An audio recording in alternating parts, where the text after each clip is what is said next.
मुख्यमंत्री श्री भजनलाल शर्मा की मंशा है कि प्रदेश में पशुपालकों को आधुनिक तकनीकों से जोड़कर उनकी आमदनी बढ़ाई जाए। इसी दिशा में बीकानेर में भेड़ और बकरी पालन से जुड़े पशुपालकों के लिए एक विशेष प्रशिक्षण कार्यक्रम आयोजित किया गया। 17 से 23 नवंबर तक आयोजित हो रहे इस साप्ताहिक शिविर में पशुपालकों को मशीन द्वारा ऊन कतरन, रखरखाव और अधिक गुणवत्ता वाली ऊन प्राप्त करने की तकनीकें विस्तार पूर्वक सिखाई गईं। प्रशिक्षण शिविर में वैज्ञानिकों ने पशुपालकों को मशीन से ऊन कतरन की पूरी प्रक्रिया समझाई, कैसे पारंपरिक तरीकों की तुलना में मशीन कतरन तेज, सुरक्षित और अधिक गुणवत्तापूर्ण ऊन उपलब्ध कराती है। इस पर डेमो भी दिया गया।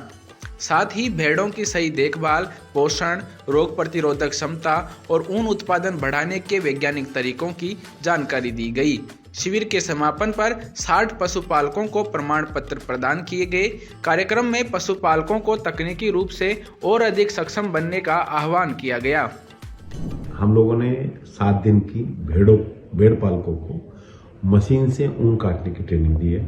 साथ ही उनको वैज्ञानिक प्रबंधन, कैसे नए नए तकनीकियों को अपनाकर वो भेड़ पाले, उससे अधिक लाभ कमाए। तो ये 7 दिन की जो वूल शेयरिंग मशीन थी, इसकी ट्रेनिंग आज का समापन है और उसका आज हमारे द्वारा उनको सर्टिफिकेट दिया जाएगा और बहुत सी तकनीकियों को उनको बताया जाएगा। कल से हमारा 3 दिन का एक ट्रेनिंग प्रोग्राम और होना है, वो लून करंसन में होगा, जिसमें हम वैज्ञानिक तकनीकियों को भेड़ पालकों को बताएंगे और उसका उद्घाटन, उस ट्रेनिंग का उद्घाटन माननीय मंत्री राजस्थान सरकार सुमित गोदारा जी द्वारा किया जाएगा।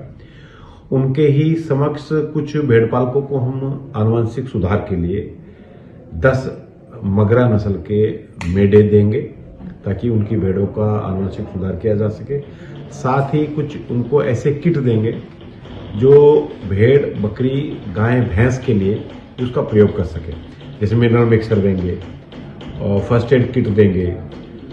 साथ ही उनको फीडिंग ट्रफ देंगे कि ज़्यादा से ज़्यादा किसानों को इनपुट दे सकें और किसान इन वैज्ञानिक तकनीकों से फायदा उठा के भेड़ पालन से अतिरिक्त आय ले सकें। केंद्रीय भेड़ एवं ऊन अनुसंधान संस्थान में हाल ही में 7 दिवसीय प्रशिक्षण का समापन हुआ है, जहां भेड़ पालकों और किसानों को भेड़ पालन के साथ साथ उनकी ऊन कतरन, जो कि बीकानेर का एक प्रमुख व्यवसाय कह सकते हैं, जो गलीचा और ऊन निर्माण में एक बड़ा हब है, उसके लिए यहाँ पर प्रशिक्षण दिया जा रहा है।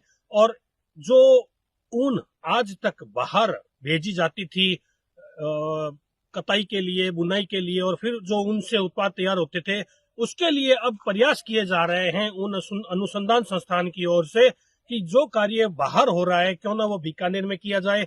और बीकानेर में जो यहाँ पर इस तरह का जो ऊन का जो मेन मटेरियल जहाँ उपलब्ध होता है भेड़ों से, जब वो यहाँ तो वो क्यों बाहर जाए और फिर बाहर से तैयार होकर वापस बीकानेर आए। इससे अच्छा है कि यहीं पर एक स्थापना की जाए। इसके लिए ऊन अनुसंधान संस्थान के निदेशक प्रयासरत हैं यहाँ के व्यापारियों से और ऊन मंडी में जो मिल संचालक हैं उनसे कि जो कार्य भिलाई में होते हैं या देश के अन्य राज्यों में ऊन से होते हैं वो बीकानेर में स्थापित हो जाए, तो एक बहुत बड़ा जो हब है बीकानेर ऊन का पुनः बन सकता है, जो कि वर्तमान में अभी इस मामले में पिछड़ गया है। तो इस तरह से जो ये प्रयास किए जा रहे हैं, यह निश्चित तौर से राज्य की आय को बढ़ाने में सहायक होंगे और व्यवसाय के साथ में बेरोजगारी को दूर करने वाले भी साबित होंगे। मैं सुजस राजस्थान के लिए बीकानेर से नरेश।